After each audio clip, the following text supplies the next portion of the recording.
watching the live stream. I remember the 50-minute long Junker Queen debate.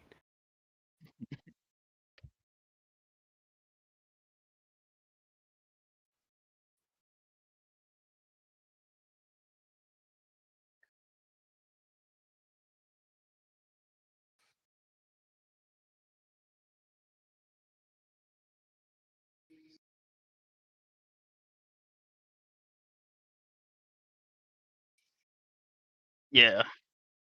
We might as well do that from the start because we're definitely gonna have like stacked up A tier otherwise.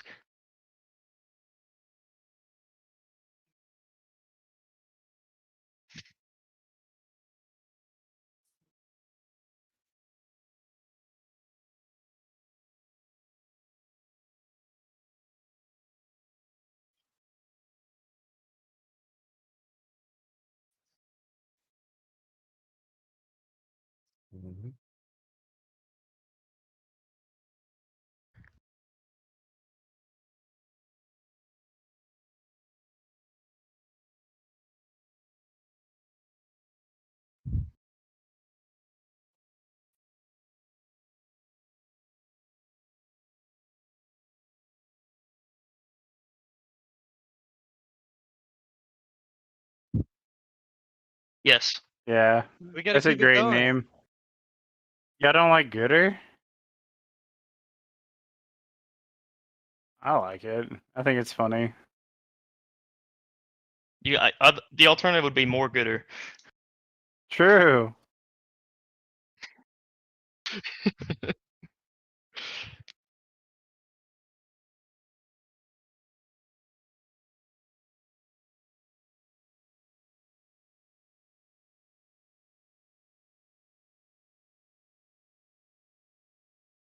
Not so gooder. So gooder.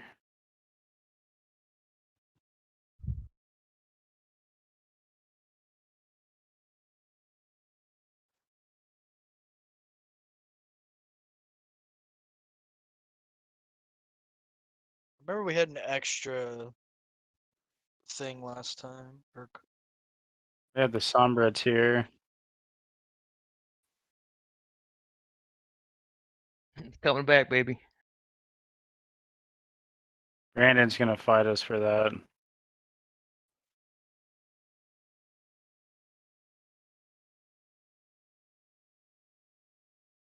What just happened?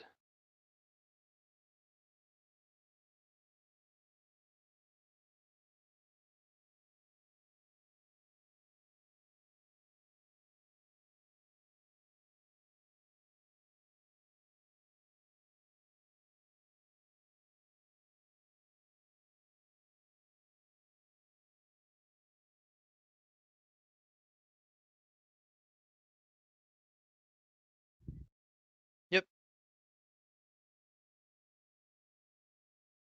Yep.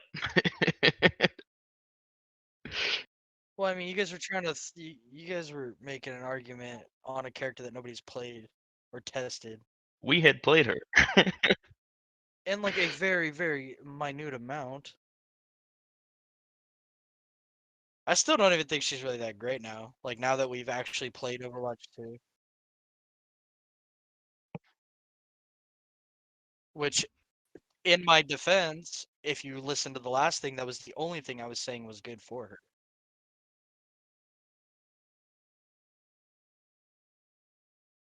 Also, she was meta defining until she got nerfed.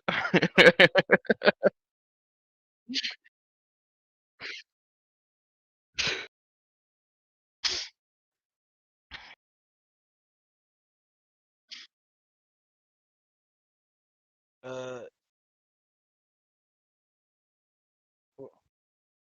Yes, the board's throw Kiriko in tanky S. because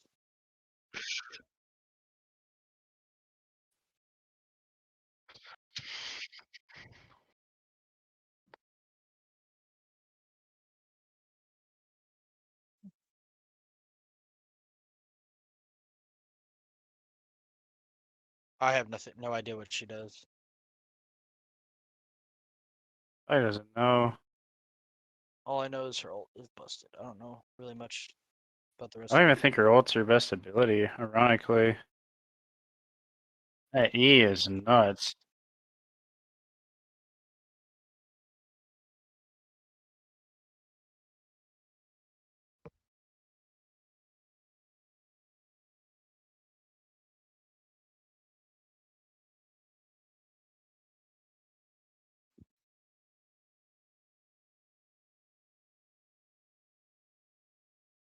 Yeah, I'll listen, but I'm not really gonna say anything. Unless it comes to Ash. S tier. S tier. I do think Ash is pretty damn strong right now.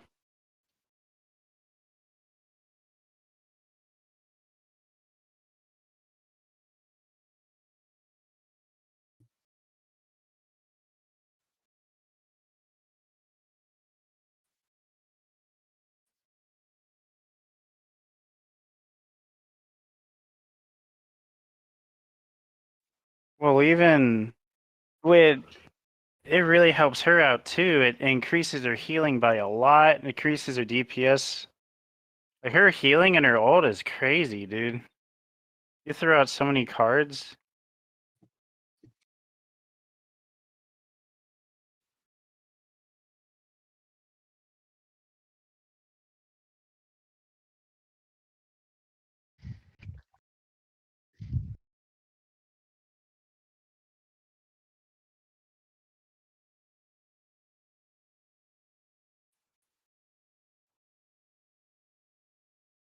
So Anna is, This is a weird one. yeah, she's kind of in a weird place right now. Like she's definitely not bad, but with the way the meta's going, every support basically brings a lot to the table. And with Anna's grenade getting nerfed and her sleep dart, it's her sleep dart is basically the thing keeping her in the upper tiers, I think. Because without it, like I don't think her grenade is that good anymore because it lasts for such a short period of time.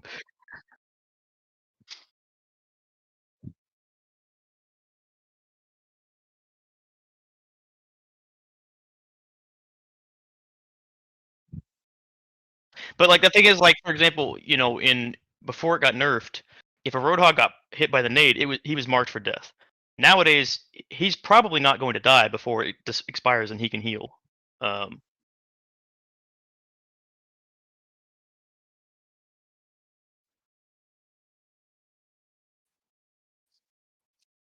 I mean, Like I'm not saying it's worthless, but like the window for securing a kill with it is so much smaller now.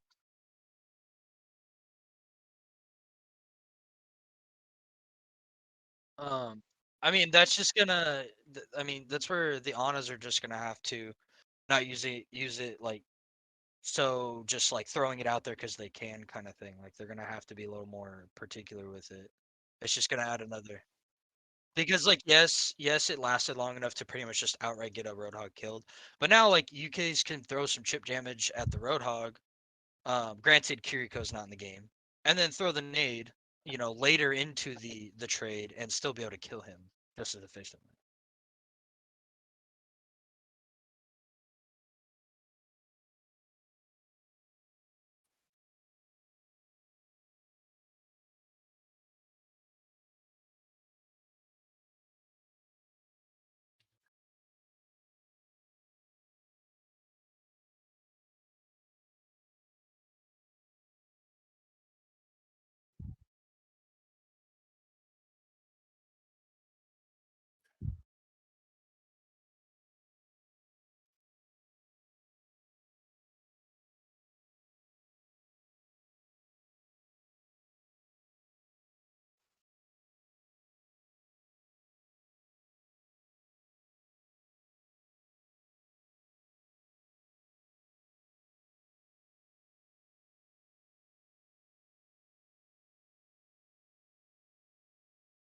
Yes, but also I think the biggest thing for Ana is, with her losing power and her grenade, and more importantly, the meta is moving towards very mobility focused. Like even if you're not doing a dive comp, mobility is still hella important. And so I think all of the supports who lack mobility, like Ana and Zen, are struggling a lot. Well, like chances are, in every single fight if a team has an Ana or Zen, they will be the first one to die on their team because they don't have mobility to escape, and their team has very few peel. Like for example, Zen has no peel options, and it's unlikely any of your teammates will have peel options. And Ana has one peel option.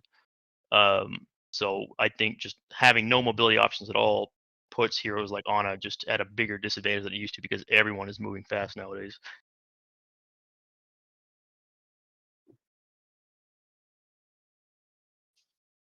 Especially with that DPS passive. I don't know. The big thing about sleep now is there's a bigger counter of it with Kiriko E. Yeah, for sure. Kiriko counters Ana just outright now.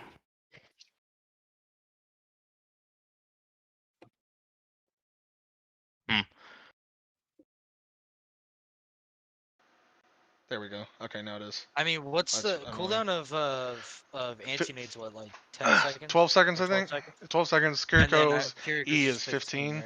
Yeah, which like so it makes it very easily. But I mean, it's going to be more of a mind game, I think, between the two. So like, there's obviously going to be scenarios where one or the other is going to be popped in scenarios where it can be, like Ana will. The Kiriko could just save her E the entire time, waiting for anti-nade, or she could try to be more proactive with the E in certain scenarios. It depends on how she wants to use it, because there's times where maybe she's holding it too long and not getting as much value out Well, of it. honestly, I don't think possible. anti-nade is worth cleansing at this point. Like, unless someone is going to die immediately, just let the purple ride out and heal him after. Like, Yeah, Well, yeah, I that was definitely think that was yeah. what I was gonna get at. Is Yeah. like, I don't think it's worth Kiriko to waste her grenade on Ana's grenade. No, I agree. I think it's Unless it, better. like, I think it's better durability. off. I think you're better off cleansing. Now, I do think it's good to cleanse like Junker Queen ult, because that lasts Yeah. way longer, obviously. for sure. Like Yeah, and like it does damage over over time time, exactly. So alongside. you're taking damage the entire time you're anti, and there's just nothing you can do about it. And that's So- the thing is that the cleanse counters so many ults. Like, it counters Mhm. Earth Shatter, it counters Rampage. It Yeah, counters, you're much you're much better off like keeping it for higher value stuff. I think it's fine for like sleep even. I think using it to wake targets is fine too, depending on where they're at. But yeah, I mean, I kind of agree there. I guess my thing with Ana is I do think she's struggling a little bit, but Well, and yeah, like, I'm not getting at putting her in like D tier or anything, but yeah, I think we had her in like A tier previously. I did. think she's B at best right now. man, I was gonna make the argument for B plus because of how strong I think Nano is. Nano is so strong, dude. It is literally there is like 5 ults that you can pair Nano with right now to just insta win team fights. Like, it is insanely strong, even more so I think than it has been in the past. It's really really good. I mean, I understand her survivability. I think if she just plays with her team more though and actually has like people to help peel for her, that But I mean, that's the thing is, alleviates a if her little bit, team needs to rotate quickly and she's not able to, she gets caught out every time. That's true. That is true. And like, I'm saying this from experience. You know, it happens in all our games on both sides of the game. No, I agree. And I mean, obviously, like, I am a big part of killing Anas on a very regular basis. So it's like, even if she's trying her best to stay within peel range, it doesn't take much conscious effort to get her isolated. Yeah. Like, it doesn't even have to be conscious on the attacker's part. It's just the way the game flows. Suddenly, she's stranded because she can't keep up. Okay, so you've got B. I still think B plus. What does everybody else think? I don't know. I fucking love Ana as a support, and Nano I think should put her in B plus regardless of like her mobility and whatnot, because she doesn't necessarily need to be there like after she nanos to win the fight. So it's like, yes, if she gets picked off in that fight, but she still gets her nano off, that nano could still technically win that fight on its own. Right. So I still think like B plus, but it's definitely riding on the edge. Yeah, and I'm down for like putting her towards the bottom of B plus even. Like, there'll definitely be better ones. Dustin, Cole, do you have opinions here? I still say B plus. I think like the bottom of B plus, because there's a lot of games that are like in this meta. I'm having to swap off Ana pretty often, it seems, because it's like the dive is too much. But like what Russo was saying, Nano Genji is still like the strongest combo in the game, and it I mean, feels great. I And you feel can like I carry can. through that I way feel or like I sleep can make. someone. I agree But with you. I feel like I can make a legitimate argument though that Nano EMP may be stronger. yeah, Nano but EMP even is with that nuts. too, like that's Yeah. super strong. Or But Nano at the Junker end of the Queen's day, great. yeah, at the end of the day, it's like she doesn't necessarily need to be there after she nanos. Like, Right. yes, she's still a healer, but her nano is what makes her one of the better. Yeah, and supports. I still I'm definitely in agreement with Marlon that her mid fight is a struggle right now because It is she so rough. she is hard to keep alive in some scenarios. I think it can be helped a lot if you have a Zarya that will actually actively bubble her and peel for her when she's being dove in that back line. But like Marlon said, anytime you have to do like a quick rotate or something, it's hard for that Ana to keep up sometimes, depending on where she's positioned. So, but I do still think, yeah, like bottom of B plus. Are we good with that? Yeah. I'll say Yeah. like for that mid game, dude, they happen so many times. Cause like if I stand in a traditional Ana spot where I can see everyone heal everyone, I'm going to get dove. And I cannot run and catch up to my team. Like I'm going to Yeah. die. Yeah. And then if I'm Dude. like melee with my teammates, it's like, well, why am I not Brig or Moira? Mhm. Man, and even as Zarya on your team, like her bubbles go quick. Like They there's a do. lot going on, But- and a lot of times, like even if I'm trying to save them for peel, I'll end up using both on myself just to survive. Right. And I'm not saying that it like completely fixes the problem, but I do think the two tanks that we're going to talk about that are going to be two of the most prominent in the meta are actually good peel tanks, which the other being Diva, and Yeah. can actually, if if your tank is actively watching, can alleviate a little bit of that pressure on Ana. But unfortunately, it's still like you could be on another support and not have the tank worry about you in the first place. So Yeah. there is potential there. But yeah, I think very bottom of B plus is kind of where she'll sit. All right, Brig. Thoughts on Brig? She feels really good right now. Yeah, I'm just gonna say A I because would say A. Mm-hmm. she is like first of all, she is pretty mobile on her own because her shield dash is now a movement ability and it has a pretty low cooldown. And she Yeah, self is heal too. yeah, self heal is She, massive. Well, self Um, heal and self peel. yeah, yeah. One of the and few she's really good, CCs. and she's really good at defending against dive, which is very powerful right now. Yeah. So I think like easy A for that. Yeah, and I'll at least say that with the amount of Sombra that I've played so far in the season, Brig is the character that has the biggest chance probably of fighting back. Not that it helps most of the time, because she can still get one clip just as easy as the rest of them. But there's still a chance that she can mitigate it a little bit with her shield and at least wait it out long enough for somebody to help her, and like have a chance at. She's got good burst. Like she can land a burst on Sombra that can put me in danger or at least force a translocator, right? So I think she has the best, the best ability to deal with a lot of this dive that you are seeing at the moment. And yeah, I mean, I definitely agree with the A. I think. And I think most importantly, since she doesn't have a CC anymore, she's not cancer to play against as dive. Like, yeah, it's annoying getting booped away, but You're not it's just not gonna nearly as swap. bad as it Yeah, was. and you're not gonna just swap off of it entirely because of it. Yeah. And she works incredibly. Like she works incredibly in pretty much every team comp. Like you can, yeah, people talk about Brig in Brawl, right? But you can play her pretty much whenever, just to have a self-peeling support or one to peel for your other support, right? Mhm. Like if you have an Ana on your other support slot or a Zen or something, then like she can very much help with that.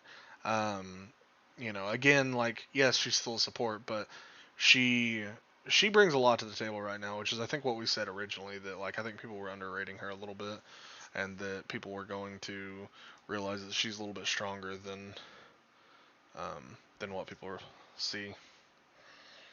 But yeah, I'm good with that. So next is Baptiste. Baptiste. I mean, I think with the last buffs he got with two is like healing when you're below for like 50%. I think that still makes him fucking insane. Immortality field's still insane.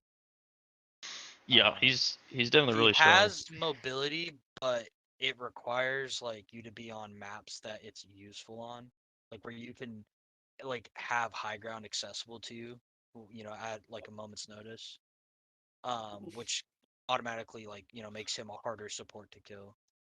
Uh, so I think he's one of the stronger supports right now. Yeah. I mean, I kind of agree. I think he's A And I tier. mean, he has really good damage output too. Like a good, um, um, like a good player is going to completely be able to carry games by himself with Yeah, that. yeah. I mean, I agree. I think his shift being an incredible burst heal now is like so strong, dude. That shit's annoying. Yep. Like, the burst heal from his shift is nutty, and obviously Immortality Field is still one of the strongest abilities in the game. It's like, I'm back. dude, and the thing too with Immortality Field is now that Grav doesn't last as long, Immortality Field alone can almost counter an entire Grav. Damn near. Yeah. Like, it happens all the time. So you don't even need it to last as long, because about the time that it takes to kill the Immortality Field after it goes down is about the time the Grav lasts, and then your whole team's out. So, like, and obviously it works to counter other big abilities, Sigma ult, stuff like that. It's just one of the best in the game. It's definitely uh, still insane. And Yeah. And really, I think his only weakness is when you've got a very mobile team comp, it's hard to keep up with healing everyone. Like you yeah, basically have to stick to a single target and focus on healing them. You don't really get much out of your AoE heals.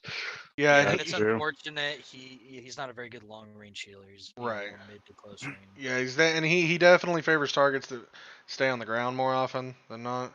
But like dive tanks and stuff are not going to get healed by him quite as much. Winston, Diva, stuff like that probably. But regardless, I don't really think it matters. I think he's still A tier. Yeah. If I'm being honest. So Yeah, but I mean, like you pair like a BAP and a Brig in a game, like you have two solid fucking oh healers. yeah, You'd be able to and cover you can all brawl sorts of out team like really comps. hard there. Yeah, exactly. So I was gonna say that'd be like the brawl support comp right there. yeah, it'd be for sure, for sure. All right. Who's our next? Mercy. Guess. Yep. Man, I don't know what happened, but Mercy just feels like super easy to kill lately. She does. Oh I don't yeah. think Mercy's that good right now. So first of all, if you want, I know that a ton of people play Mercy still, right? Don't get me wrong. I know, and she's always going to be a fan favorite character and all that, but she feels very not good, essentially. Like, Her only you redeeming basically, factor right now is the fact that you can move while you're resing for like that first like half second. yeah, That's and like the the only res is obviously always a big thing at lower elo, I think, to make up for a Fix a mistake. mistake. Yeah, it's literally just a free reset button on a huge mistake, right? And that can be huge. That can be massive, especially at a low elo where there's a lot of mistakes. But regardless, I don't think she's actually worth picking realistically over other supports if you are not directly pocketing a very, very high value DPS. And if That's you're what I was not gonna doing get at is that, like you have to kind of weigh in the like her pocket value too. yeah, Like Well, you yeah, ha- I 'cause get it. it's like in this meta, every support has been enabled to be self-sufficient to a much higher degree, where not only are you supporting your team, but you are like doing things on your own. BAP, Ana, Brig, all these other supports can actually secure kills on their own. Mhm. So support isn't their entire identity anymore. Mercy's the only hero where you are like her whole kit is centered around making someone else stronger. Yeah. And the problem is, I don't think she makes someone else strong enough that it offsets her not doing anything directly. Right. I think, obviously Yeah. MASH is still it's still okay. It's obviously not as good as it used to be. It's still fine. And if you're pocketing a really good player, that can be massive, right? You still want her in pharmacy sometimes, but outside of that, just pocketing a random sojourn or a random soldier or like a lot of these characters just doesn't tend to be very good as of right now, I think. And the fact that we're running a lot of dive characters that are very, very good at the moment, that are always going to be in the back line, she doesn't really want to be there. You know what I mean? Like, she doesn't want to be pocketing a Sombra, or even a Sojourn can be tough to pocket sometimes, depending on how much they move around. So, like, cause Sojourns can get really, really dive heavy, you know? You can be very, very aggro with that character, and sometimes Mercy doesn't want to be in the mix of, like, where a lot of this stuff is happening. So, I, man, I think she's at most C+, at the very most. She's, I guess, playable, but, I mean, I would even take an argument to drop her lower than that. I don't think she's very good currently. Yeah, I I can like agree with that. I think C at most. Like I almost want to say D because she really she is is niche. Yeah, I agree. Like you pull her out for. I mean, honestly, like if you want to play optimally as a support, assuming you're a high skilled support, really the only time you should be picking Mercy is for something like Far Mercy. Yeah. I mean, I agree. I don't know, man. I play a lot of Ashe, and I fucking love when I get pocket. Well, yeah, of course, you Yeah, love me it as too. a DPS. I fucking love it when I'm getting a Mercy. But that's the thing pocket. is like That is shit's is great. Mercy pocketing you as Ashe providing two characters of value? And I don't think it is. Yeah, in Like most versus cases, just having like a probably BAP not. or a Zen shooting at the enemy with you, you know? Right. Yeah, and like I mean, I agree. Right. I would be willing to put her niche, honestly. Like I really would if we think that's where she needs to be because It's not like she's I necessary to make Ashe good, but it is a nice. I think she's very in that. niche though. I do kind of agree with this. I think she's I do kind of think she's just niche. I agree. So yeah, well I guess we'll leave her there because she's just very very specific scenarios. Obviously, isn't going to keep people from playing her in more scenarios than that, but yeah. All I right. mean, our word is law. True. Lucio, see the next one. Lucio, I feel like This is a weird one too. I feel like this is easy, honestly. I think this is Lucio's super. hella strong, bro. His ult is so strong. He's definitely better than Ana right now. How did you Yeah. get louder all of a sudden, Russo? I realized that I turned my microphone down on my Okay, side. you sound much better now. So. Yeah, you sound a lot better. A lot better. Wait, are you Cordell? Stop. Anyway, But I get names mixed up. I think Lucio's crazy strong, dude. I think he's really, really strong. I think he is the other S tier support, if I'm being honest. Like, I think he is actually meta defining because the current comps are going to use speed boost incredibly well, and are like speed boost becomes so strong given some of the characters that are being played, and you can see that with Kiriko ult too, and how her speed boost is going to interact. But like having speed boost for the mid fight as well, I think he's insane. And also, like again, a game with less CC just means Lucio's inherently stronger, just straight up. Yeah. And he still has his assassination playstyle that he can dip into, and he's so hard to kill, man. Like, But like so like is the meta full dive right now? Like I mean I've played a pretty decent amount and it's so not like it's every game. I think that the meta is mostly dive, but even if you're running a tank like Sigma, Lucio is still incredibly strong with Sigma. Like really, really strong. And so I just don't think it matters what you play, whether you're playing dive or whether you just want to move your ball around faster. You want a Lucio. Like ideally, right? And not only the speed boost, but sound barrier being, one of the two top defensive ults, right? Like it is just hands down between sound barrier and transcendence, and sound barrier doesn't get countered by Junker Queen ult. So it's really freaking good. He's insane, and his healing is not the worst for the big AOE healing. With his E as well. But I mean, like, it's throwaway healing. It's not like it's going to save you. It just helps alleviate a little bit. It's very meh, but again, I think the rest of his kit brings so much that I think he's easily above Brig and Bap on his value. Man, yeah, I don't know. I don't think he's S tier. I don't think he's S tier personally. I definitely do. Like if I had to pick, as a tank, if I had to pick my support, I'm not gonna pick Lucio over those two every game. Like I will pick between those three situationally, but it's never gonna be like, oh yeah, Lucio, like pick him first. I don't think he's that much better than them. Man, I think that's a decent point. I mean, I get where you're coming from. Because I think since they nerfed his double dipping healing from the passive, I think his sustain is manageable enough that he doesn't just like stay around the fight as long as he wants to. Yeah, like, he is significantly a lot more vulnerable easier to kill now. I mean, I guess, but I still think he is like, man, I just speed boost. I personally don't think he's better than Bab. Because the thing is, also speed boost is not the only buff of its tier anymore, because obviously we have Junker Queen's Bolt, but now we have the DPS passive too. So every DPS has the potential for Yeah, their but you own little don't speed. necessarily want the speed it's boost not as only consistent. for DPS though. But that's my thing, is it's not the only source of it anymore, so it's not as valuable, you know. But it's still better than the DPS speed boost though. Like Yeah, but it's not like, I don't think it's as necessary. it is And if you like, want to speed your tanks. look, I'm not saying it's bad, but this is my reasoning that he's not S tier. I mean, Like, yeah, I Like got, again, as a tank, I'm not going to pick Lucio as my first support every game. I don't think he's that good. well, I don't necessarily think that. I don't necessarily think that just because something's S tier means that anything else is unpickable by comparison. Well, no, But but We like threw up meta Kiriko, defining. like for example, we have Right. Kiriko and S tier. When putting together a support comp, it's going to be hard to vote Kiriko out first. That's I what I'm agree. saying. I agree. And Yeah, I I don't don't mean, think you're that's gonna want a fine. Kiriko Lucio combo. You're Right. definitely not. Listen, That's gonna I- be just almost just as bad as Zenyatta Lucio.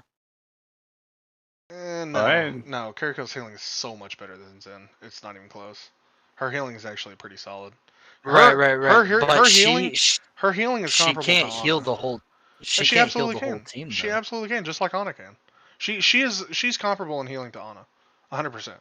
In It's fact, actually her healing is not single target because, like, let's say multiple people are getting hit, you can just hold left click with your cards and like spray transfer them all.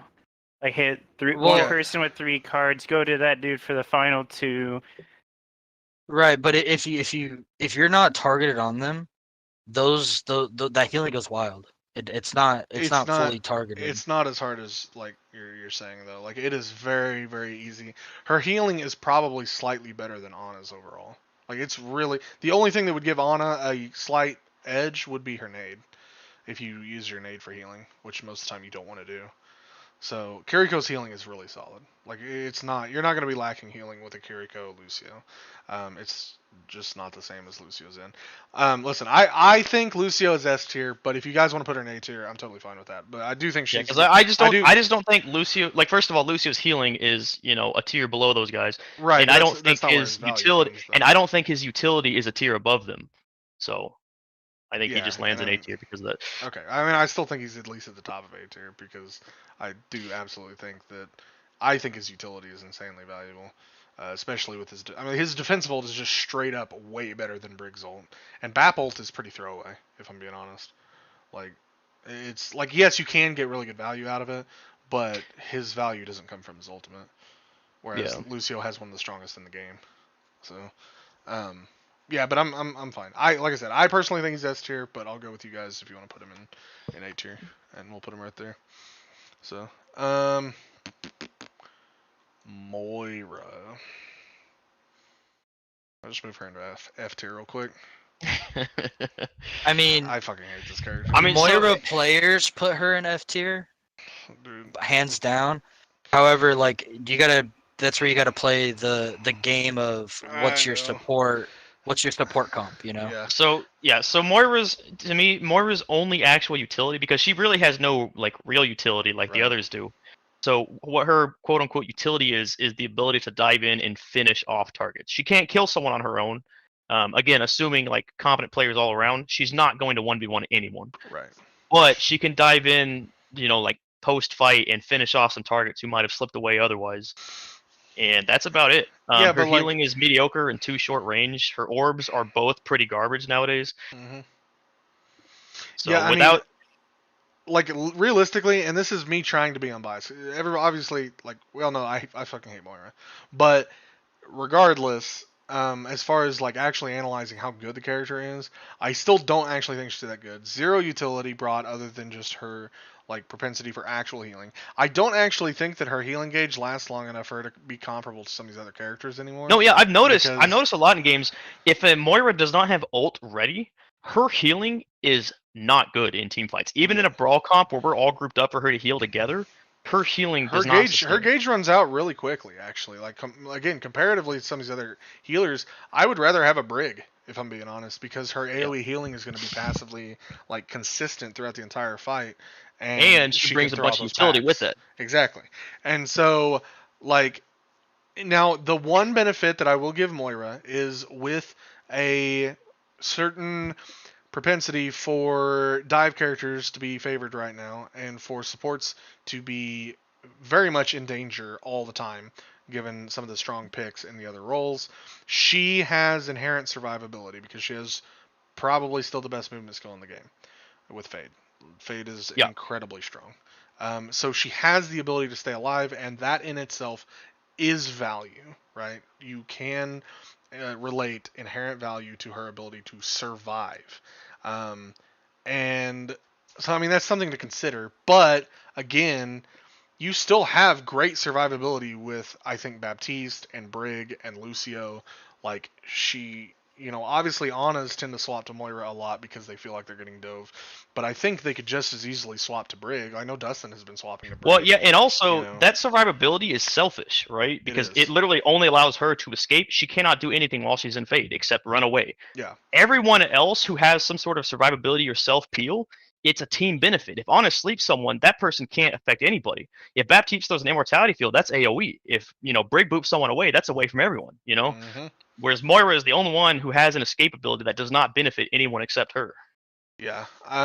Yeah, I mean, I just don't. I mean, and obviously you can factor in the DPS Moira playstyle that is literally like just rampant in the game right now that is causing major problems. But even without that factored in, I don't think she's much higher than C plus at the moment, if I'm being honest. Yeah, I think she should be. I was gonna say C, but I mean, Yeah. That's why I'm saying I don't think she's higher than C plus. It's not like, I mean, I guess if we're gonna keep it honest to like what we labeled these, she is technically playable. She is playable. I think Yeah. she's playable. She is technically playable.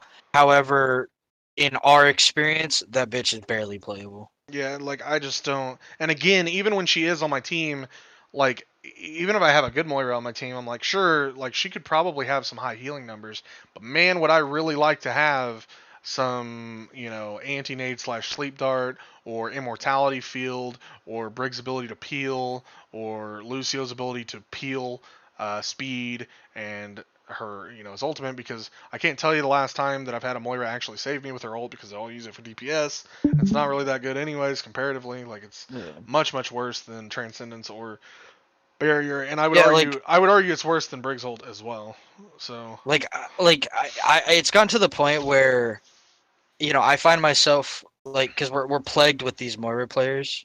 I find myself playing characters that don't require healing necessarily because of this. Yeah, Because same. I know I'm not going to get it, and I'm going to go out of my way to try to get it. Therefore, I'm taking time away from shooting at the enemy or doing something productive, trying to fucking get a random heal from this Moira. Well, and also because of the way the game plays at the moment, best case scenario, if she's using her ult intelligently and for her team, it's not going to be like healing your entire team, DPS and the entire enemy team. Most likely, she's going to be healing a person and damaging the opponent fighting that person, and that's it. So it's not even like a huge amount of value. It just turns like one duel to your favor. Right. Like there probably could be scenarios where it's like that, like maybe in a grab or something. But the game there's just not as much like death ball v death ball rolling anymore, where you're just hitting everyone in a straight line like you used to be able to. Yeah, I just don't. Yeah, I don't think she's. I think playable is fine, but like, that's as high up as it goes for me. I think I am excited for a Moira rework. That's what I want. Well, yeah, and dude, like I think I get why the playstyle's fun, because you're very mobile. You can stick to people, and it's fairly easy to. Yo, It's Genji's, easy you to are feel the bane of Genji's existence. that too, but she's also easy to get inherent value out of and feel like you're accomplishing something, and that's not a bad thing necessarily. But like you still, she still struggles to really get anything truly done, and I have to make she the has argument that no utility. exactly, and without that utility, supports can so heavily carry with great utility, right? That's the reason we have Kiriko in S tier, is because, yeah, sure, her damage is really good, but her utility is like, holy shit, right? Yeah, I know, she's got insane. 3 effects that have no other source in the game, and her kit alone. Right, so, like, without Moira having literally any of that, yeah, I think C plus is fine. So, and then last healer, I guess, Zenyatta. Which we had Zenyatta in S tier previously, right? No. Yeah. Yeah, we did. We did have Zenyatta S tier. I don't think he's there anymore, but But yeah, I mean, we can't like it putting Ana where Ana is right now. We can't really justify. I mean, listen, Leaving. I'll like on my end, Zenyatta's don't exist on the enemy team for me anymore, so it just doesn't happen. Yeah, obviously Discord is still hugely powerful. That hasn't changed. Zen lost some of his extra HP, which has definitely made a huge difference in like time to kill breakpoints. And he still has his kick, so he's got like some self peel, but he just like Ana, he's struggling with mobility Yeah. in a lot of these fights right now. I definitely think the Zen's issue now is it's not even necessarily as much his changes, it's the changes around him and how the meta is developing, because I think that it's just the things that are strong right now are Zen is weak to. And I think Yeah. that's straight up the easiest way to say it, is that Zen, dude, Discord is so good, right? Especially when there's only one tank, having a Discord on that tank to just melt them is crazy, right? Yeah. And having Discord on certain priority targets, really, really valuable to be able to call stuff out that's discorded. And obviously he brings the most damage to the game, to the category, right? As far as all the supports. But man, dude, The issue is keeping your Zen alive long enough to use that Discord. it is rough, dude. Like, I really truly feel for the Zens that are in my games. Right? And now, 'Cause, now that I've got my tank to plat, I want to start playing more support again, and I'm gonna start with Zen, of course, because he's my favorite support character. So we'll see how that goes, and I'll get a better feel for how that matchup feels. Because obviously some of the Zens that we played with, just randoms, like insist that they can't feel for themselves anymore. So I want Right. to figure out how true that is. right. But it's definitely harder for him for sure. I'm not gonna say he's fine against those matchups. He's gonna have difficulties. So I think he's B at most. Yeah, B is where I was gonna put him. I think. I kind of agree with B because even we're talking about all these negatives. Discord still super strong. Transcendence still insane, right? Like those are two incredibly high value ultimates. His damage, if you can get it out, if you're a really good Zen player, you're still nuts, and you can deal with backline divers just by absolutely nuking them, right? Like this is something that is available to you. Obviously, like you can kill people, unlike pretty much any other support. So. Well, and I think one of his bigger strengths is his flexibility in the types of engagements he can take. Because if you can land your shots, you're good against close range flankers, especially with his kick now. Mm-hmm. But you have no damage fall off, so you're also a good counter sniper.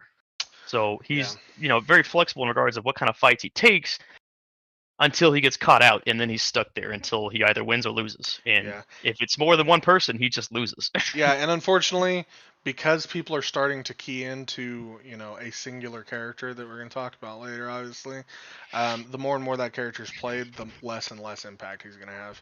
Because man, I'm telling you right now, it does not feel like it matters how good the Zen is. I just well, and obviously, the biggest thing is and has always been his fucking hitbox, dude. Yeah. Like whoever Zen is doing is gonna have a hard time missing him. Exactly. Yeah, he's a circle. He's literally a circle, and you can hit him very easily. But I think B is fine. Are we all in agreement there? Yeah. Yep. Okay. Cool. All right. So I guess we can move on to tanks. That's all the supports, right? Yeah. Okay. Thanks. Start with good old Wrecking Ball. Marlon? So Ball, obviously he's my most played character in Overwatch 2. He's a ton of fun. He's definitely viable. As far as dive tanks go, he's definitely not the best. Obviously we don't know who the best dive tank is right now, but I don't think it's like, so obviously D.Va is just directly better than him in most scenarios because she has a lot better utility for the team and she's more of a threat. Ball's displacement gives him a pretty good advantage in just like ranked play when you're against disorganized teams. But, I've noticed the more organized the enemy team is, it gets exponentially more difficult for Ball to get value out of things because it's so easy for people to focus him down, and his shield doesn't really save him when the whole team is shooting at him. Like, he's probably just going to die. Mm-hmm. So yeah, and another issue Ball runs into too is he has probably the most direct counters in the game. Well, and so it's interesting because first of all, May no longer direct counter without her freeze. The slow still hurts. Don't get me wrong, but I've never played a game since Overwatch 2 released where I needed to swap because of a May. So May is no longer direct counter. Sombra was a brutal one. None of the tanks are direct counters because like it's pretty easy to just wait for Hog to throw hooks, or if you know the Hog's not the best at landing hooks, it's pretty easy to bait hooks and just dodge them and then engage as you want to. So Hog is not a direct counter anymore. Ana definitely pretty difficult to play against if she's using her sleeps correctly. Sombra pretty difficult counter. It's manageable with most of the Sombras I've gone against.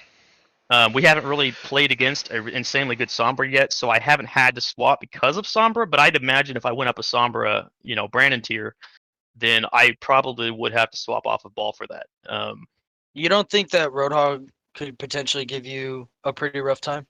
No, because if he's saving his hooks for just me, I can force him to just stop being useful by just not showing myself to him, and then he's just not hooking anybody. And as soon as he does hook somebody, I can engage freely. Or like even Junkrat with his damage and his trap being reverted. Junkrat again. is tough. His trap is like always wherever I'm landing for some reason. His trap is nuts, but his trap's not as dangerous to me as it is a squishy because chances are I'm gonna survive his combo, and it's not too hard to stay out of the way of his spam because I can move a lot faster than he can reload. Yeah. So well, because like the thing is I'm getting at is like yes, technically a lot of these won't kill you, but they're gonna stop you from doing anything. Well, but that's the thing is I can adjust to it. There's a lot of different playstyles I can take for what the enemy's team comp is doing, and my point is I can make these adjustments without becoming useless. The biggest issue is going to be a very competent Sombra, or regardless of team comp, if the whole team is working together to counter me. So it doesn't really matter what they're playing. If they're all focusing me together whenever I engage, that is better than any single hero could ever be. Yeah, and this is the reason that I'm going to say that Sombra is definitely going to be the biggest issue for Ball, because for me, we were talking about this while I'm playing Sombra. I have forced every single Ball that plays Ball off of Ball, right? And now I'm not saying that any of them are necessarily as good as you are at Ball, or that we run into any good Ball players, but honestly, I'm to the point where I can't tell because I can almost entirely shut them down. Yeah, well, and even when we have bad enemy Sombras we're playing against that I can play around as a Ball, it's still a much bigger threat to me than any other character could be. Right. Because if I'm not aware of where that Sombra is at any given time, any one of my engages could be instantly fatal if I don't know what Sombra is doing. And I think one of the things that a lot of Sombras, people that just kind of pick her up and are playing her, one of the things is they're probably not thinking about timing when hacking Ball. Exactly. Because right now they are probably just going to hack the Ball like whenever they see him, right? They'll just say, okay, there's Ball, exactly what I they hack do. him, and then I just do things. And then as soon as that hack duration is over, the one that actually silences him, he just hooks away, probably. So like, okay, he's low health, but whatever. And that's what I'm saying, because I know from experience, when I play against you as Ball, you save the hack until I'm trying to escape, and then you cancel that. Exactly. And that's way more deadly than just randomly hacking me whenever you find me. If you wait until that line attaches, as soon as that line attaches, the Ball can't pick up enough momentum before my hack goes off for him to pop out of it, right? Because the important thing there being that even once my hack duration is over, you are still on cooldown now for that hook. So like that. Man, it is rough because it's not only that now you don't have an escape and my team is a little bit more likely to focus you probably in these scenarios, but I'm doing 40% extra damage to a giant circular hitbox, and Sombra shreds tanks now, right? Yeah. So I think if you run into Sombras that are a little bit more intelligent, that they will absolutely destroy your ability to play Ball in any meaningful way. However, I think that is a niche enough scenario that Ball is good in most other cases, right? Yeah, and just so having a to singular come into hard the counter is, I don't think, enough to keep him too far down. Yeah, and so basically to kind of finish my lecture here, Ball's ranking, obviously he's below Diva, but his ranking against Winston depends on the type of team you're playing against. If it's a very coordinated team, he's going to be worse than Winston. But if it's like a team who, even if they're good players, if they're not working together well enough to focus on the Ball when he engages, then he's going to be stronger than Winston would be in most cases. So I think probably B+ overall. Yeah, I mean, I'm probably fine with B+. I can agree with that. Because again, I just don't think, I think if it was as easy as just pick May and freeze, then that obviously is like a bigger issue. But I just don't think a lot of people are utilizing even Sombra to the necessary means to really shut down good Yeah, balls. and another reason the May matchup isn't that big of a deal is because, especially if I'm 1v1ing the May, if she slows me, I can just pop out and drill her in the forehead, and her head hitbox is big enough that like that's a pretty quick kill or force into ice block, and then I can go back to doing whatever I wanted to. Yeah, and let's also not forget that one of the things that I think hasn't been mentioned yet is how well Ball synergizes with high burst DPS that dive backlines. Right? Yes. Ball has a way better burst than Winston. Right? Now, maybe not like it's still Diva's burst is obviously like insane, but Ball brings some really great burst to the table and allows for CCs that set up great kills on the backline. Yeah, and the thing is, they're not hard CCs; they're displacements, and so they can't be cleansed. So when I fly in and knock someone up, they're just kind of hanging out in the air until they land. And for a sniper, like that's a kill. Yep. All right. So yeah, I agree with that. Next tank, dude. I'm just gonna put him I'm just moving him there. I'm not even putting him Yeah, on deck. and that's because- like I spent all this time talking about dive tanks. Doom wasn't even in the discussion Bro. because he brings nothing to the table. He's so bad right now, man, and it makes me sad, obviously, because I love playing Doom. But dude, they gutted him. After the first beta, obviously, they made some big changes, and I think him losing the slow on his leap was like tragically bad. The fact that they removed that was like crazy. Yeah, no, because without that, the only things he has is extreme mobility and displacement, both of which Ball just does better. Yeah, and he had decent damage too. Like the damage is okay, but his survivability is piss poor now. Like really, really bad.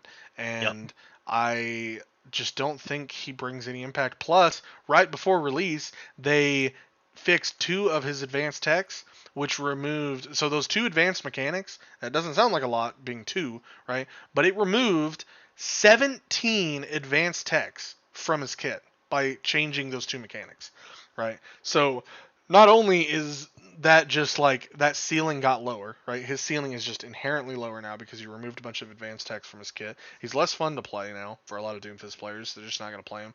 And again, his value, he's a fairly squishy tank at this point. He can't really survive things, even with his E, because it just doesn't give him enough damage mitigation. And he can't do any real tanking for his team anymore. Like his CCs are okay. His damage is not outrageous. It's like Diva will blow up people way faster than Doomfist will, right? And then like not even gonna get started about freaking Zarya damage, but like he just doesn't bring anything to the table. I literally cringe every time I see a Doomfist on my team, and it's terrible because I love the character and I love playing him, and I want to play him, but he is just objectively really bad right now. He has got to get some buffs, man. Yeah, like there's literally no reason to play Doomfist over any other tank in any scenario. No, I mean, yeah, he's. I mean, this is the worst. This is like one of the worst states I've ever seen a tank in ever. And Yeah, he may actually be the worst tank in the history of Overwatch right now. It's pretty close, man. It's pretty close because, like, and it's crazy because it's a huge 180 from what he was in Beta 1, right? Beta 1, he was very, very strong. Yeah, because in Beta 1, I actually wanted to learn him as a tank. Like, he was fun to play, but now I have no reason to try to. Yeah, he's awful. Any other comments from anyone else? We haven't got anything from Dustin or Russo in a while. He's a pretty good tank to choose if your DPS are making you mad. I suppose so. Yeah. Or if you want your DPS to be mad. I saw True. a Reddit post someone made that here, let me see if I can find it real quick. I think I actually still have it up. That pretty much describes all of Doomfist. All of his useful gameplay as of right now. Right? This is useful Doomfist gameplay currently. Where is it at?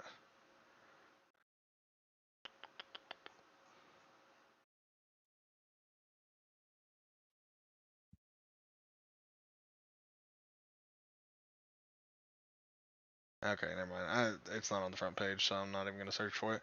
Basically, it was just him rolling out of a map and then turning around and punching back into the spawn and changing tanks. It was pretty good. They were like, "Hey, new Doomfist rollout," and yeah, he's bad. That's all the time we need to spend on him, I think. So No, wait a second. we ain't memeing here, Anthony. All right, never mind. All right. All right, Junker Queen. This is the one, the conversation. Russo, you got any hot I'll takes be on right back. Junker Queen anymore? Well, I mean, no, because I still hold to everything I said before being 110% true.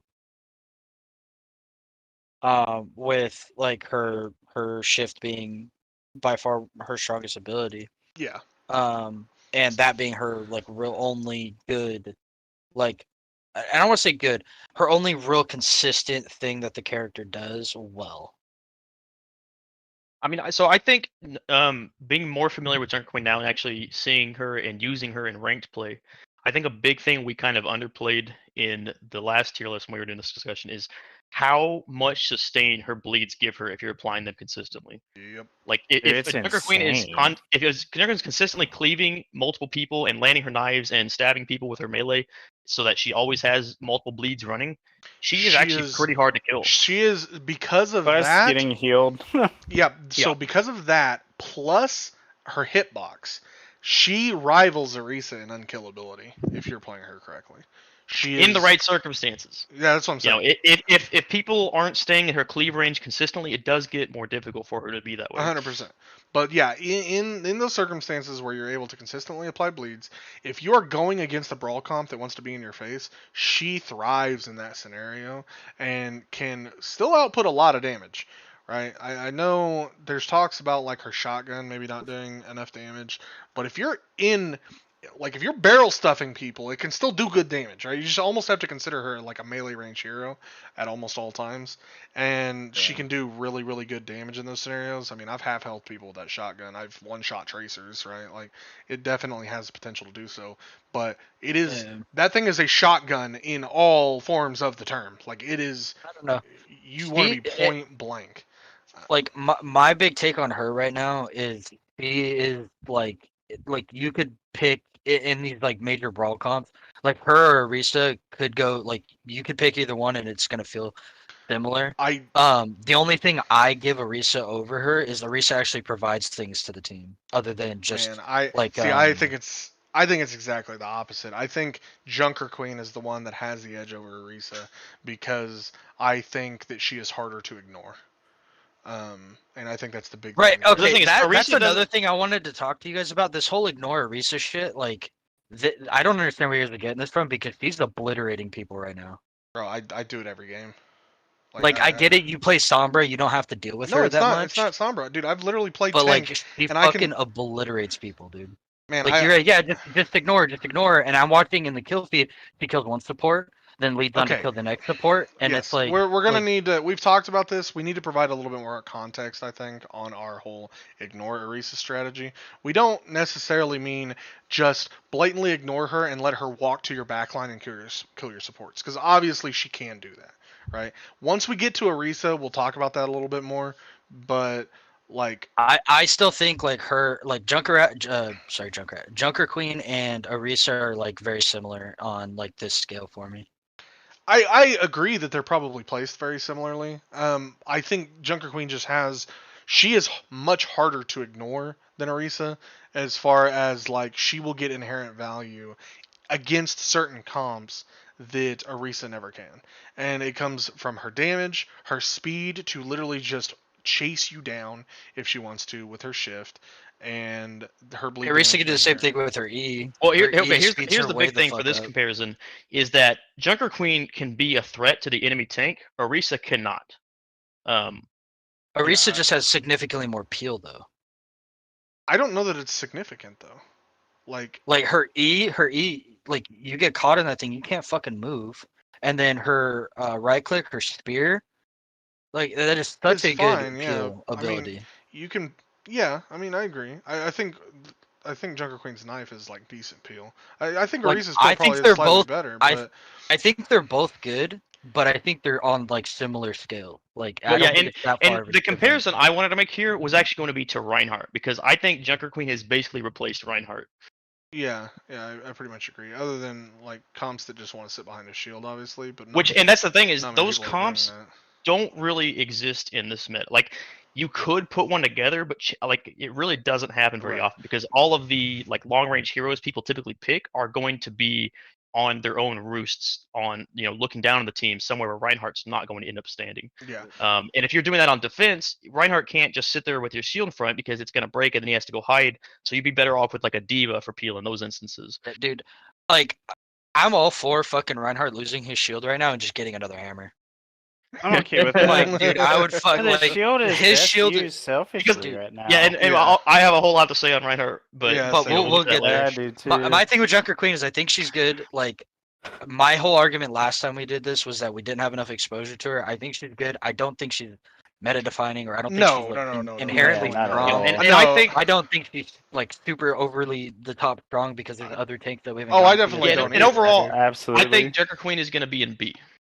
Yeah, I was gonna say B plus, but B's fine for me. Yeah, I I actually think agree B. with the B. And I think the agree with biggest B. reason for that is I think she's a good brawl tank, and I think brawl is just the weaker category of tanks right now. Yeah, and so this is what I was gonna say, right? Is that I think Junker Queen does some things really, really well. She, unfortunately, though, she gets dominated in other categories, and when we have to acknowledge what is meta and what is being played a lot right now, and Zarya is a big part of it. Yeah. Zarya shuts down Junker Queen hard. Junker Queen cannot do much against Zarya, dude. It is a really tough fight. She wants to be in the enemy's face, brawling with them, and Zarya just says, "I do this better than you." Right? Yeah, like And if you're you wanting can't to do commit to a anything. brawl comp, there's really no reason to pick anyone besides Zarya.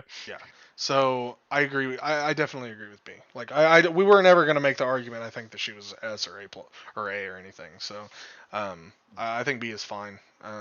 It's higher than what we Yeah, had her like before. I but- think she's good, and what I like about her is she's a fun tank for people to play. So therefore, Mhm. Oh, she's a fucking people are- blast. yeah, therefore people are going to want to get good at her, and a good fucking dude, Junker she's Queen. she's definitely my favorite tank. I love Yeah. playing her, dude. Because She's like so when a much fun. character is fun, people want to get better at them. People want to climb at them. And when Yeah. the character, like, yes, I like what I was saying before. She doesn't offer a lot to the team. I still kind of stand by that. But I still think she, with the characters I now play and the way I've seen these games, like these characters that are getting picked in these games, I think she's very much more viable than I gave her credit for last time. Yeah, I mean that's and Yeah, I definitely 110%. yeah, and I do think obviously she, for a small stint there after the second beta, she was actually meta defining, right? Like she literally was being played in Overwatch League every game. Both teams were constantly playing her, which is a very specific play style that I don't think people would have been able to achieve in ranked necessarily anyways, but she was clearly just insane. She is not Yeah. that anymore. Her shift has been nerfed and it is is scaled back in power, but she still brawls really well. And I think Yeah. I think B is. Yeah, because I mean, like the caveat we gave this time. Well, the caveat every time we do these types of tier lists for any game or anything is we always say it's not like a professional standpoint. It's just competent player standpoint in Yeah. the solo queue because those are the only people that are going to give a shit about these anyways. Yeah, It's the only exactly. thing we give a shit about. So it's like, yes, he was a terror in Overwatch League, but that does not pertain to the everyday player. Nope, at completely agree. Completely agree. So I think B's good. All right, Winston. So Winston, I'm saying is just going to sit right next to Ball, basically for the same reasons. He's a safer pick than Ball, and in especially focused team comps, he will probably be the better pick, but he has a harder time bursting people down.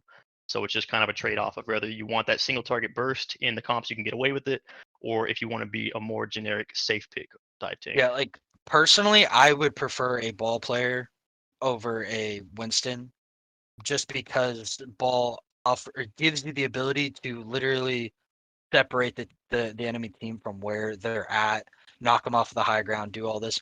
Winston only does that because they don't want to die to him, but he Yep. can't just displace an entire team like Ball can. Well, Yeah, he can with his ult. With his ult. And that's the thing. So Right, Winston but ult. that's not consistent. Well, the thing is, Winston ult is one of the hardest ults in the game to use properly. But for a competent player who knows how to use that ult correctly, it is extremely powerful because you can either just pick a single target off and there's nothing they can do about it if you juggle them correctly, or you can just take the entire enemy team wherever you want, even more so than Ball could do. But it's an ult, so he can't do it as consistently as Ball could, obviously. So it's Yeah, like he's so- still got that on the table. It's just a lot more situational. So here's my thing with Winston, though. I do actually think that I think Winston might be a little bit better than Wrecking Ball because of his shield. And his shield, at first I was like, oh, his shield's not going to be that big of a deal. You can burst it down really quickly.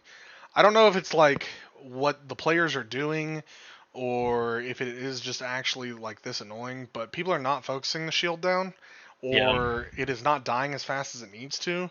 And the shield actually feels sturdy enough that it is providing significant impact in most scenarios that he drops it. Like to where I'm actually getting annoyed by Winston Shield in a lot of games where they're placing it in good spots and actually appealing for their team with it and things of that nature. And he does like provide a very much a better peel ability just because of the shield and protection for his team. That shield is actually pretty valuable, if I'm being honest. And I think, in my opinion, that shield alone is enough to put him above Ball for me, just ever so slightly, because while I think that there's some major things that obviously Ball does really well, Winston can generate his ult much faster now because he has the ability to use that whole new snipe ability. He doesn't have problems generating ult by having to dive in like at every moment possible. His ult is obviously still very, very good, but that bubble, yeah, bless you. Bless you. But that bubble's pretty damn strong right now. Yeah. I don't know if I don't think they buffed the HP on it, but it just feels. I think it's it just that feels people pretty don't good. really shoot at shields anymore. They don't, and and Well, maybe that that's and you why run it into a feels lot more of Winstons more that annoying, drop but their. A lot of Winstons drop their bubble really selfishly, so They it's like do. 99% of the time you don't have to shoot it. Right, Yeah. and that is the case. When a Winston is positioning that bubble correctly, though, it is kind of make or break in some fights. To be honest, Oh, like, absolutely, it can be really, really strong. And so we obviously have a few other tanks to consider, but for right now, I still think Winston is better than Ball. Now, I don't know if it's like better enough to put him a tier above. I don't think so, because but for just me, barely, like at the least. the difference between them and the strengths and weaknesses comparing the two is just like It's close. whichever one's It is yeah, close. whichever one is better to me is pretty much entirely situational. I can agree with Yeah. that. That's I what I was can saying. agree Like personally, I prefer a ball player. with that. Like Right. if I had a ball and a Winston that are equally skilled, I prefer the ball. And the thing is, there would be situations where I would probably swap off of Ball to Winston if Diva didn't exist. But at that point, well, if I'm swapping off Ball, I'm going to Diva. right. Yeah, I mean that's obviously the big thing there. I think my kind of like counter argument why I think he should be like the last one in A, because you guys haven't said he is amazing in this dive meta because his peel is amazing. Like if they nano blade, you ult knock the Genji away, he's useless. I mean, Yeah, but There's Ball a can lot do that you without can an do. ult. yeah. Yeah. Ball has the ability to do that. That's what I'm just- saying, It's is like- much harder for Ball though. But Winston Well, take Ball Q can I- just like- less slam. quick. I was going to say, too. like, I've done that in a lot of our games recently. It's not too hard. I just have to wait for the dash and then roll in. Yeah, I think. Yeah, but I mean, Ball can do it in two different ways. Ball can either slam where the Genji's at, and that throws him up, and that fucks up his dash, or he And can knock also, him I'm away, not like using an this. ult for it. Yeah, that's another thing too. Yeah, I mean, I do Yeah. agree. I do agree with you, Dustin, that Winston's ult is incredibly strong. We did kind of cover that a little bit. His ult is crazy powerful, and he can almost completely negate other ultimates if he wants to, right? A soldier uses visor, and he can literally just be on top of that soldier constantly. Eat You all just the jump on damage. him, bubble him. Yeah, and GG. But there's still things to do that better, right? Like I'd still Or rather have they a Diva use there. Lancer and you just jump on it, knock them all out. True. Yeah, and I think there's great things there. But I think if we're talking about a competent Wrecking Ball, because here's the thing where I think there's a disparity between the characters, is a competent Wrecking Ball versus a one that hasn't played him hardly at all, huge disparity. It's a massive chasm, Gigantic. right? A Winston player who is fairly competent versus one that's not, they're going to get pretty similar value, right? Like there's going to be obviously better value on a competent Winston that knows how to place his bubbles correctly, knows how to use the ultimate effectively. Like you're still going to see a sizable increase in value from the Winston, but the Winston that is less knowledgeable isn't going to be horrendous, right? A Ball who doesn't know how to play Ball is going to be almost net zero, right? Useless. Like he's Yeah. not going to be able to do anything effectively. So if we're talking competent on the characters, balls can very effectively, knock away people, knock people out of immortality fields. Like, this is something that's very, very effective. And you start talking about the high tier balls, they have brought back his double boop, and as soon as you can start effectively getting double boops in certain scenarios, he becomes crazy strong. Because And literally, the big thing with double boops that I think most people who don't play ball don't realize, if you double boop someone, slam them, they're dead. That's a full kill in like a second. so, like, we're obviously talking about a very much, like, the mechanical ceiling on ball is much, much higher. But, I think if we're talking bare Basis of competency. this, well, but the basis of this tier list is on a competent Exactly. player. So if we're or talking a- about competency, I think they're around the same, right? I think we Yep. all agree on that. So even with the because I don't think we're considering Winstons that can freaking juggle Faras in the middle of nowhere, right? Like, that is something that is just like inconceivable to most Winstons. That's just not going to be something you can do. Like, that shit's nuts. So there's obviously like a really high ceiling for Winston ults, but most Winstons can't hit that. So I personally think this is probably fine. I think there's an argument for him being low A tier, but for now I think we'll put him there, and maybe we reevaluate after we place the rest of the tanks. That makes sense. All right, good old Reinhardt. So personally, I think Reinhardt's barely playable, Me because too. Yeah, it's like essentially the only thing that he has consistent value out of is his Earth Shatter, because there's very few counters to it in the game right now. And you're probably not going to face another Reinhardt to block it, so you're going to have a lot of freedom to use that wherever you feel like. But everything else for him kind of sucks right now. man. And here's the thing. Man, all we I'm saying is feel they like, gotta hook my boy up. They gotta ditch the shield, give him another hammer. Yeah, just give him That's two all I'm hammers. saying. Like, give him that fucking Baldric hammer, dude. Because the thing is, like the shield almost feels like a burden at this point, because it's not really enough to absorb much damage, and you don't really want to be using it because it slows you down, so you can't engage as quick. You really want to get in there and start swinging your hammer. And the problem is the teams you're going to be swinging your hammer against, if they're on like a Zarya or even Junker Queen, they're going to outtrade you. Yep. And here's my argument, okay? We've already been experiencing the relative weakness of Reinhardt right now, and yeah, sure, we can make the argument that Shatter is fairly uncontested, but as soon as Kiriko enters ranked, they're going to be everywhere. And everybody and their fucking mom knows that fucking E from Kiriko will counter the Reinhardt slam, regardless of if it hits. And Shatter. Well, Reinhardt slam, yeah, that's what I said. Oh, sorry. I thought you meant charge. No, well, I mean, Counter's But, charge and that's the other too. thing. So even though his charge is a lot more versatile now, with you having more control over it, being able to turn it faster and stop it on choice, it's still a lot harder to land pins on people. Well, and here's the thing. You know what happens right now when Reinhardt's charge? Option 1, they get slept. Option 2, they get hacked. Option 3 is going to be when Kiriko enters, is they get the freaking, Kiriko E is going to happen. I got to figure out what the hell the name of that ability Wait, is.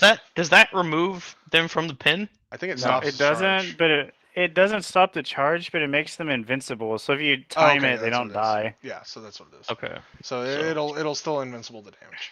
So, like, the amount of times, also Zarya being prominent, bubble the charge, right? Even if she gets charged, a lot of times she can bubble herself to where she'll still have the bubble by the time the charge hits, unless it's really long range. Yeah. And like, he just, I just don't think he brings enough value in most cases. He's not even the best brawler tank anymore, right? He gets crapped Yeah, on by 'cause Junker Queen. the ideal scenario for him would be going against like a full death ball where he can hit a bunch of people with every swing. No one plays like that anymore. Yeah. And if they do, they're probably gonna have a Zarya with a bubble in your face, so your swing's negated anyways. Yep. No, I think he's in kind of a rough spot right now, and it's only going to And get and worse. everything we just said about his pin also applies to his fire strikes. Yeah. So, yeah, I think he's in a bad spot at the moment, and it's only going to get worse once Kiriko enters ranked play. So I think I definitely agree with the C tier, barely playable. So Yeah, absolutely.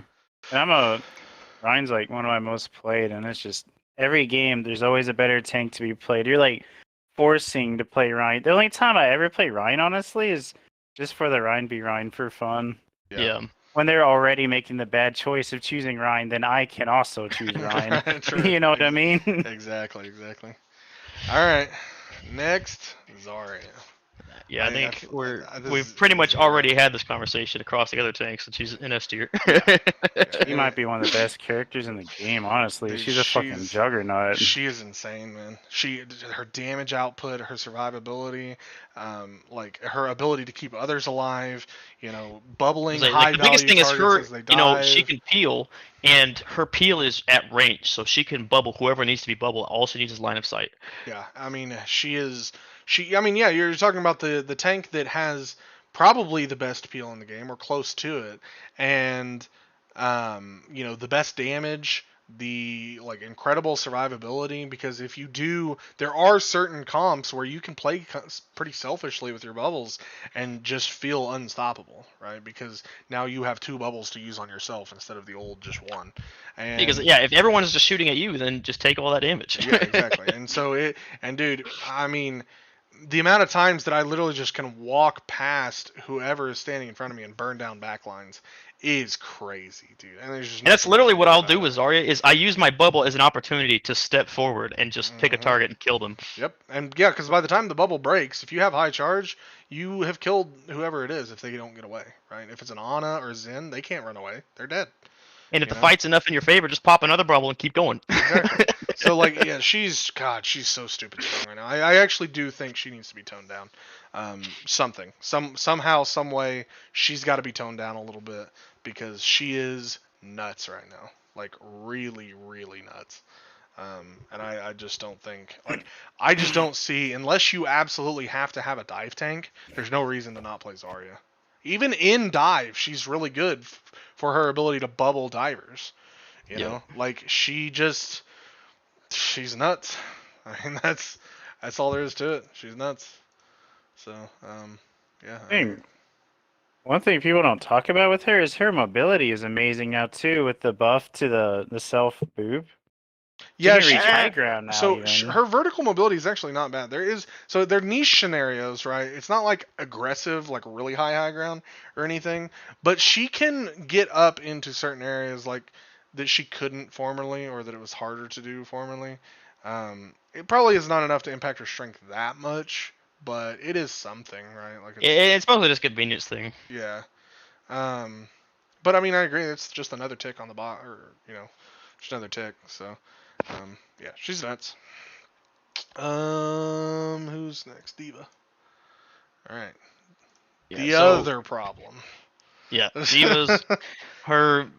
She's got insane mobility with her thruster on like a 2-second cooldown. Her defense matrix has really good uptime now.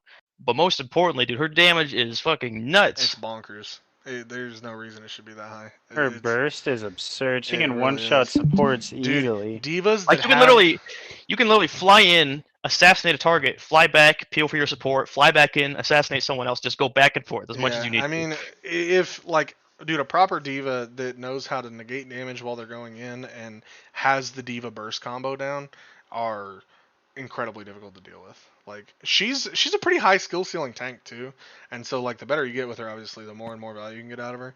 But regardless of that, man, she just brings at base so much value. With defense matrix being really strong again, and her damage being buffed, and her mobility, she has the best, like basically the best mobility that you ask for from a tank at this Dude, point. and the thing is, like, she's a top tier matchup against basically every single DPS because she has 360 mobility on a very low cooldown, so she can take out any flyer.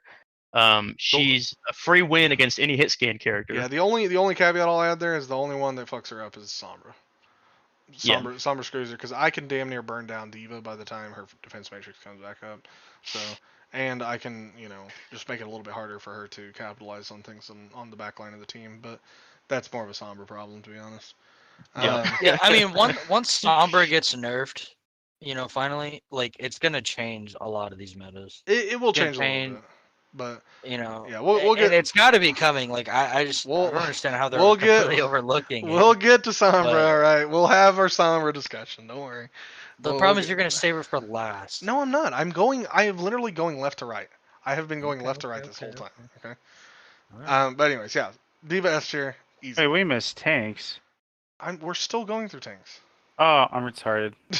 We're But still. I'm like doing stuff on the side too. No, you're We were fine. talking about Sombra, and I was like, why are we at Sombra? There's tanks. I know that's why I'm trying to keep Russo on track here, dude. No, Russo's trying I to. didn't mean to call it Sombra on. Or Sombra. God, apparently your name's Sombra now.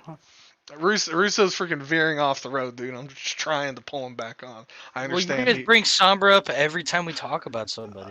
Because True. she's very impactful in every discussion. Right, and it needs to be addressed. We will when we get to her. All Let's right. stop bringing her up until we get to her. Sigma Yeah, stop bringing is her up, Brandon. Sigma is next. Yes.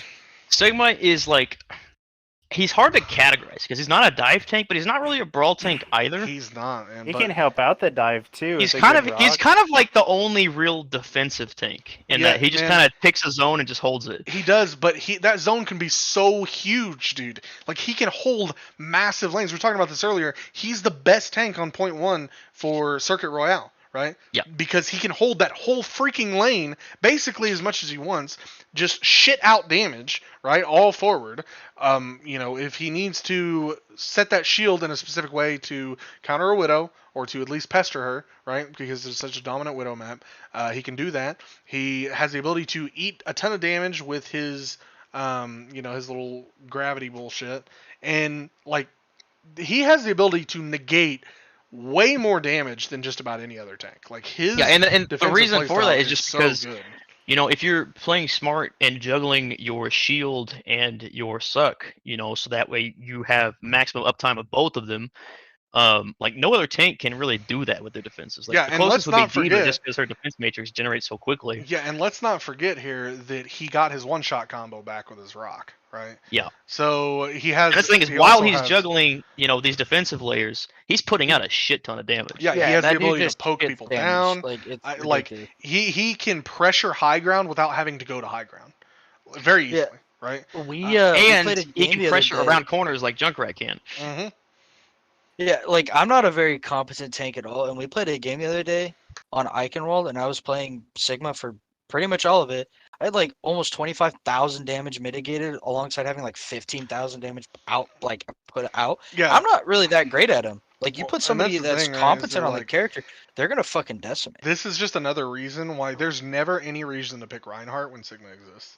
Yeah, Ever. because if you really need a shield tank, he's better. Yeah, but the The thing fact is, you can he put can his shield where anywhere, right? yeah. Yeah, Yeah, like that's- you can. I can sit down. Sigma, And the biggest thing is when his shield breaks. Well, first of all, he shouldn't let his shield break. But in the case that it does, he has another defensive ability while his Mhm. shield regenerates. Exactly, and so like this is an example. I did this on Dorado one game when I was playing Sigma. Is I held the low ground on Dorado, just playing the corner, shitting out damage with his balls, and then I throw my shield up top for all my people that are sitting up top doing their own thing, right? And I can constantly cycle that shield back and forth up on the high ground while I play and hold the low ground because I have another defensive ability. I have the ability to CC people with my rock still. I have the ability to just completely dominate in the damage department, right? Like he has so much versatility. It is crazy, dude. Like yeah, maybe he struggles maybe a little bit against Zarya because she can just beam him down through certain,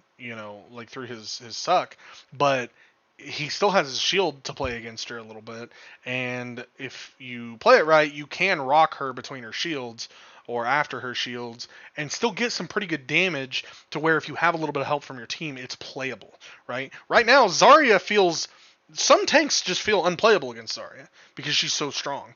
But Yeah. Sigma still feels like he is playable against the Zarya, and like you could very much take that matchup and outplay her and take a win there. You know what I mean? Like he's just so versatile, and he does, in my opinion, even though Zarya and Diva have great peel options, Sigma has just raw defense that people can sit behind him and still feel protected. In a way that even Reinhardt can't match. So, but the question is, do we keep him in S tier, or are we saying like high A tier? No, he's definitely S tier. Okay, I agree.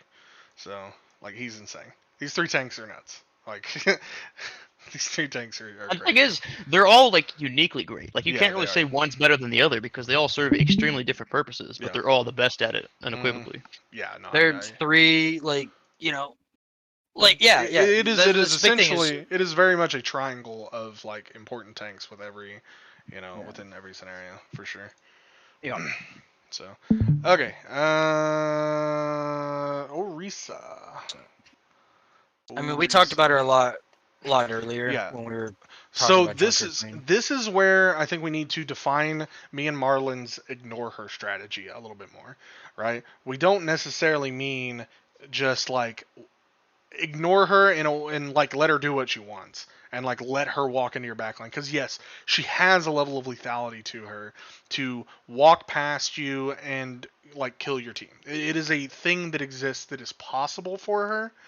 The main thing is that you need to allow her to maybe maintain focus on you as a tank while providing your focus elsewhere, right? And you, as a DPS, you should not most likely be focusing her with any sort of damage. In all honesty, you can peel for your supports, maybe. You can help them get away. You can, as a tank, if you're like a Zarya or something, you can provide bubbles. You can do things to help get her off your team if necessary. But in most cases, when I mean ignore her, it's more of a you really need to just focus down her supports first. As Zarya, for example, the thing that I have done very consistently is I will literally stand on top of the Orisa, like make it to where she feels like I am a threat to her and that she needs to focus me, and I will sit there and beam down her supports constantly. Because basically, what it comes down to is if Orisa has supports alive, she has so much damage mitigation and negation with her golden armor and her spin that you are not going to do any meaningful damage to her at all until those supports are dead. And anyone trying to damage her during that is wasting their time. So like if you need to peel her, definitely peel her so she doesn't kill anyone. But like you shouldn't be shooting her for damage at any point until she's the last one on her team, basically. Yeah, because Because any also damage you because pump into also her, the enemy DPS are going to be more dangerous and deadly than she will.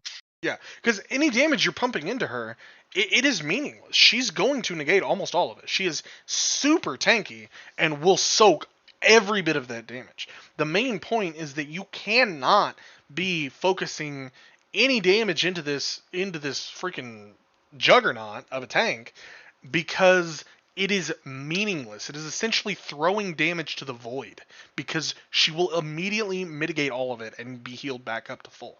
Like, it is very rare that you see an Orisa who's being pocketed not be at just straight up full health, right? Like, not, oh, she's half but still tanky. No, she's just full health while fortified, and like you can't do anything about it, right? You just shouldn't be dumping resources, damage resources into her. But you can still peel And for your team. I think we all understood why you guys wanted to ignore it, but it was like the fact that it just was never being implemented. Like I was repeatedly watching this Orisa get ignored and obliterating our backline. I'm not saying we're perfect. Well, at and it. so the problem is the thing that needs to happen when we're ignoring her is because the rest of her team is not being tanked for effectively, they all need to die as soon as possible. And if we're not killing her team quickly, then the strategy has not succeeded. Yeah. Right, and like you would have like if you have a Zenyatta or an Ana as one of your supports, you can't ignore the Orisa. She's gonna kill them like 110% of the time. Well, you still have to ignore the reset because if you all turn and shoot at the Orisa instead of anyone else, she's not going to die. So now nobody on your team is accomplishing literally anything, and you lose by Right. default. Right. And you see how much attention she requires, whether we're quote unquote ignoring her or not. That's why I was trying to say I think she takes the edge on Junker Queen specifically. It's because of exactly that.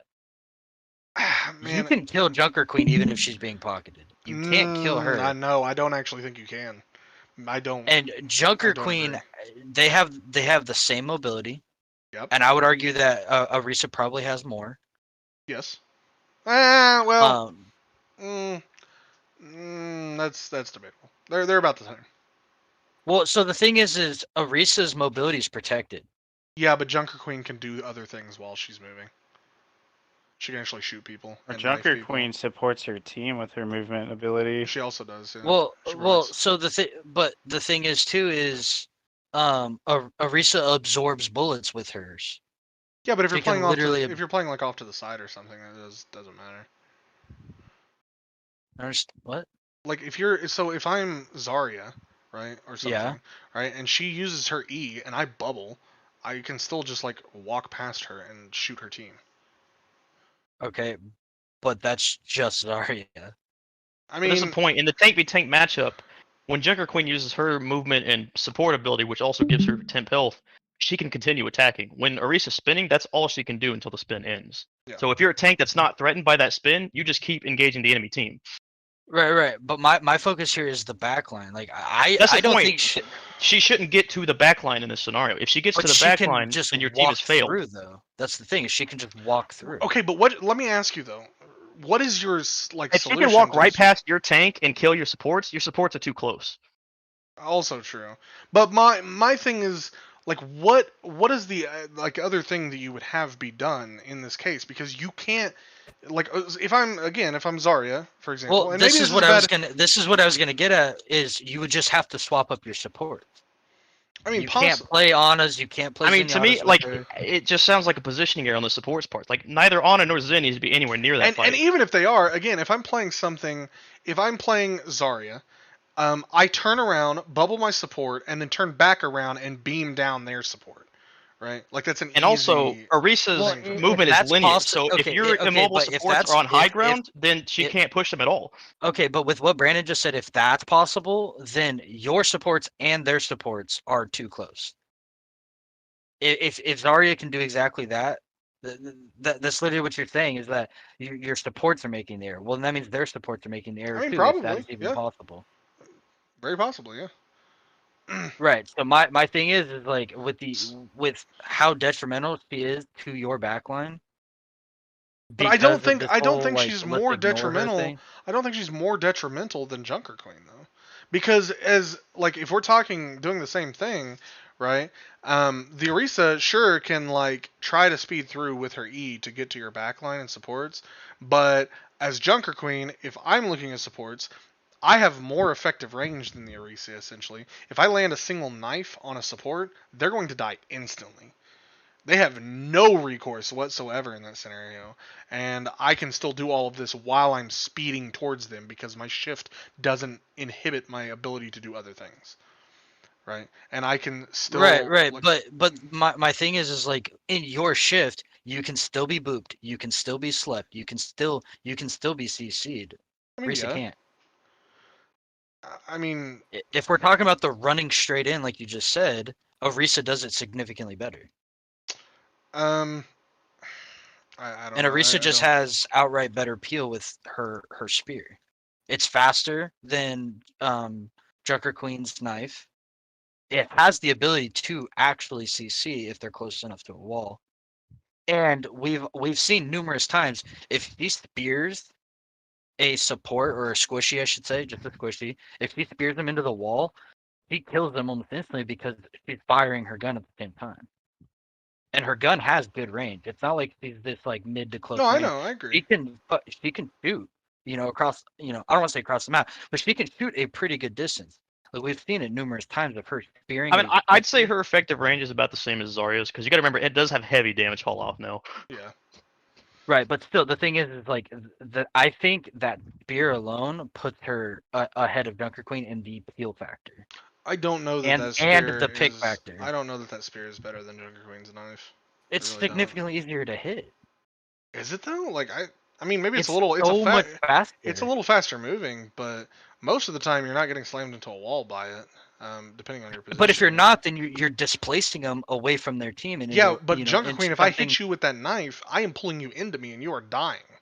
Straight it's not up. like that. Knife, it doesn't pull you that far. It can pull you a substantial distance. I mean, maybe off of the high ground or something. But those are like now we're talking very A big thing specific though, so a scenarios. big thing to consider too, in a tank v tank matchup, the javelin's irrelevant. The displacement is a little bit, it's going to get mitigated by the tank passive. The damage is probably irrelevant. Right, but how often are tanks actually fighting each other now? Quite a bit. Well, so here's what I was going to say. No, depending it's on the not. tanks. The yeah. Junker Queen knife is so much more powerful in a tank v tank matchup, because if you hit a dive tank, for instance, you have just canceled their disengage, and dives live and die off of their disengage. That's what separates a good dive tank from a bad dive tank. And if a dive tank can't disengage, they lose the fight. So like it happens a lot with Winston most often. You land a knife into Winston, and he's fucked because as soon as he tries to jump, he just stays in place. Even with ball, you can land knives on ball and really. Yeah, and it's a kinda little screw his easier to shit. survive his ball, but it's still really You can bad. still fuck up his day though. Diva's the same way. She will get her jets back soon, but very much it depends. She definitely does better against like Sigma than Arisa does because she can just pull him into her range and then she wins that brawl with Sigma because all you have to do is sit there and shoot him until he shifts. And then as soon as he starts that suck, that's when you can do your E because he's not going to do anything else, right? He's not going to rock you out of it, and he like that melee is going to go through it anyways.